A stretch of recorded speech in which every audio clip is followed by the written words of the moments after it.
as rightly pointed out, the reference the session is from the Northern University of Bangladesh, and the 6 people are here. And besides the 6 people, actually there are some other presenters from Northern University of Bangladesh. Anyway, I'm going to present a paper titled on the boundary of research in Nepal language in Northwest level, decolonizing resistance and challenging colonial states. We know that Kazi Nazrul Islam was a family poet, musician, revolutionary, and he is a composer, he was a philosopher, editors and such as things as well. But he is mostly known for this point, means that rebel, he is known to all for the Vidrohi Kavi or the rebel, and he is officially acknowledged as the national poet of Bangladesh. At the same time, he is honored all over the world, across the world, because of his anti-colonial movement, anti-colonial philosophy. Not only that, but also all the experts may have identified him as a voice of the voiceless people and the hapless people as well. So in his point frequently we have found that he introduces the freedom, humanity, love, and the liberation. All themes in Nazrul's work, he was against all sorts of religion, caste-based and gender-based discriminations and extremism. Nazrul created a number of some novels, essays, and trends, but he is known to all because of his poetry and songs. Vidrohi or the rebel is captivating, and so just one thing I would like to say that why it is very most powerful because of the use of ami or I in this point. Just because of the shortness of time, I will skip something else because it should not be the cause of your headache. Anyway, then I would like to say the research objectives that I'm skipping some lines. So the point will be analyzed or has been analyzed from the post-colonial perspective based on 2 points. One is boundary of research, another is power of language. Research methodology and already is qualitative in nature, and primary and secondary data have been used here to develop the ideas. Then theoretical background, just I would like to say. The structural study of language and literature has its origin around about a century ago when sociolinguist and philosopher Ferdinand Saussure has pronounced the theory of structural linguistics. According to Peter Berry, he brought all the concepts from the experiences is too theoretical incorporation to his field of studies, and he gave it the name of structural or the structural linguistics after the train experiences which moved from Paris to Geneva. That is called day in and day out. According to Ferdinand Saussure's analysis, this train is given the name because of its system and its peculiar identity is within its system structure. Or otherwise, nothing is the same and nothing can be identified in isolation. From there, the structural studies goes arose and over almost all the humanistic studies and filled up to the hour. Then theoretical background, framework, and previous one of the theoretical background. Postcolonial theory and approaches is one of the analysis undertaken for the paper. In this approach, similar and dissimilar ideas and concepts are seen in unparalleled positions of the subject and the masters. It means marginal and center tension.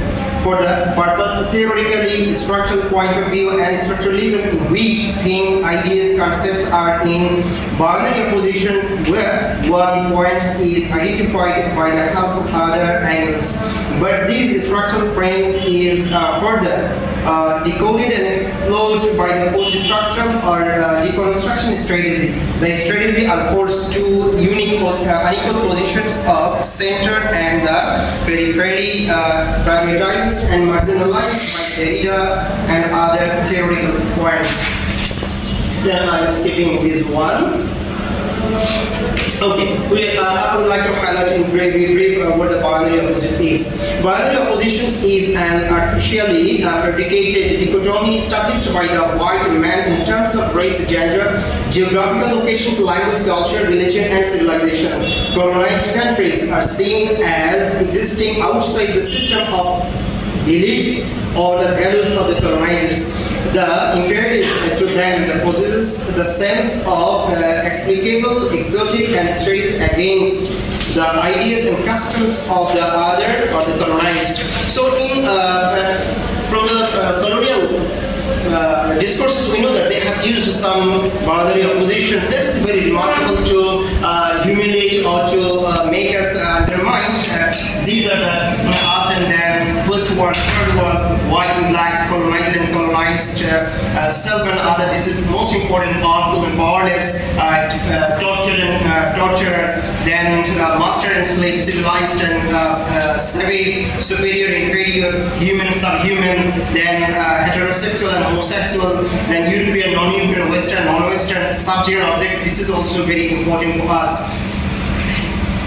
Then it is a psychiatric and philosopher and writer Franz Fanon who developed the idea, the relationship between self and other in a post-colonial discourse. According to him, we know that to him, he is the not me, he is the other. It means about whenever they are thinking that they are considering that it is not me, it means about he is the other. It means what? He is, he should be considered as the third world people or such and such thing. Franz Fanon defines the terms other from the own perspective. To him, if you are not me, it means you are. If you are not the self, then you are he. It means the other. That means if you do not belong to a group, you are the other. And positions like black and white.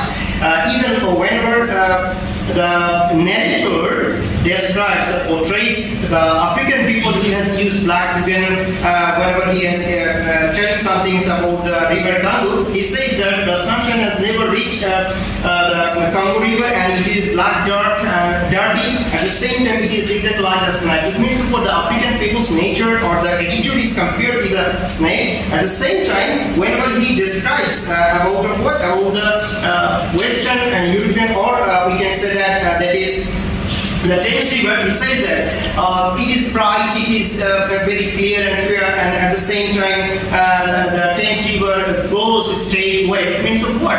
That we can see that the difference between the use of black and white in Heart of Darkness. Similarly, it has been used also in what should I say? That is in the Rebel as well. In which way that I'm going to explain a few seconds later.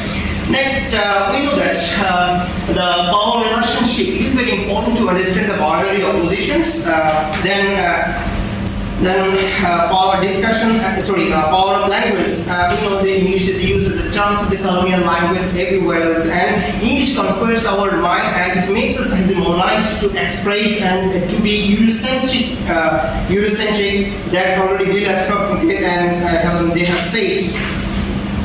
Now I'm going to focus on something else from the point riddle. We know that Kazi Nazrul Islam has used a number of mythical, religious and ephemeral barriers and personifying more than 100 characters through the diverse and long series of metaphors, symbols, allegories, allusions, which together had woven in incredible synthesis of rebel spirits and creativity. Victory is the poetic tool of the force, which for its astonishing depth and breadth stands out as a single poem that complete in itself as a literary phenomenon. Then in Victory we say that he has used the spirit of Shiva. That means it means it represents a force supreme of destroyer and creator. In the Shiva we have found what binary opposition. Similarly, Natura that also represents to some extent the Lord of Dance, Lord of Sorrowness, and the poem is called Call for Freedom, Awakening Truths, Empowerment, Courage, then activism and persistence, hope, compassion, beauty, romance, love, spiritual unity, equality, justice, and such things. Now, that is very important things what I'm going to show from there. Actually, I have found that the point has been analyzed from the boundary opposition, but it has been analyzed several times from the different perspective, highlighting or emphasizing on the post-colonial perspective. Here you have seen that whenever he has talked about the colonized people and the colonizers, at that time he has used some phrases and sentences that are very important. Regarding the colonized people, he has said he has used ranking to the sky, whereas in the colonized people, he says the darling or the darling to the earth. Almost whenever he is encouraging the colonizer, in the colonized people, in that time he has said that we have the Almighty's throne, whereas the Western or the colonizers have the man-made throne. And he has used in his poem of creator of the universe. But one thing I would like to mention that I have used the translation of Shadi Kamal, but I am not interested to use. I was not interested to use the Cogitosis translation for several reasons. And there are some binary oppositions that are used in his poem. Some binary oppositions he has used directly, some used very indirectly. It means of one word he has used. For example, whenever we say that boy, it means that we can understand that there is a girl opposition word girl, or the father, mother, or the day, life, such kinds of things. Regarding the colonizer, he has used the cyclone, arrogant, cruel, destruction, terror, then unstoppable lawless, and documents are interesting. Regarding the colonized people, he has used calm, peace, humble, friendly, gracious. It means what? Why he has found that whenever we are discussing the colonial discourses, we have seen that they introduce us at a level of saying that we are the savage people, we are the godless people, we are the very easy insects, and such words. But Nazrul has used to the army or he has protested that no, the word are most powerful than to protest you. And I think that is someone who says writers in Paris to back that concept has been applied in when he has taken maybe from the Nazrul's point as well. So anyway, this is actually my findings, and in conclusion, I would like to say that it can be concluded that the story can be analyzed by viewing through the post-colonial perspective. It shows that the poet Nazrul has presented many bitter and offensive terms that describe about the natives that had been colonized. It can be said that Nazrul as a writer has in fact used these terms in order to justify the conditions of the natives at the time when they were being colonized by the colonizers. Nazrul has tried to portray the dignity and the rights that the natives used to have got stolen from the colonialism. And finally, I consider that the story can also be seen through the binary opposition lens. It found that there is binary opposition between the colonizer and colonized that are being seen as a total opposite. The colonizers are described as a powerful and respectable, while the colonized people are described as a powerless and unworthy, that I have shown a few seconds ago. Not only through the people that are being presented in the poem, but it also can be seen in other things that are presented in the poem. For instance, the lands that described in a contrast way that belongs to the different races. Thank you.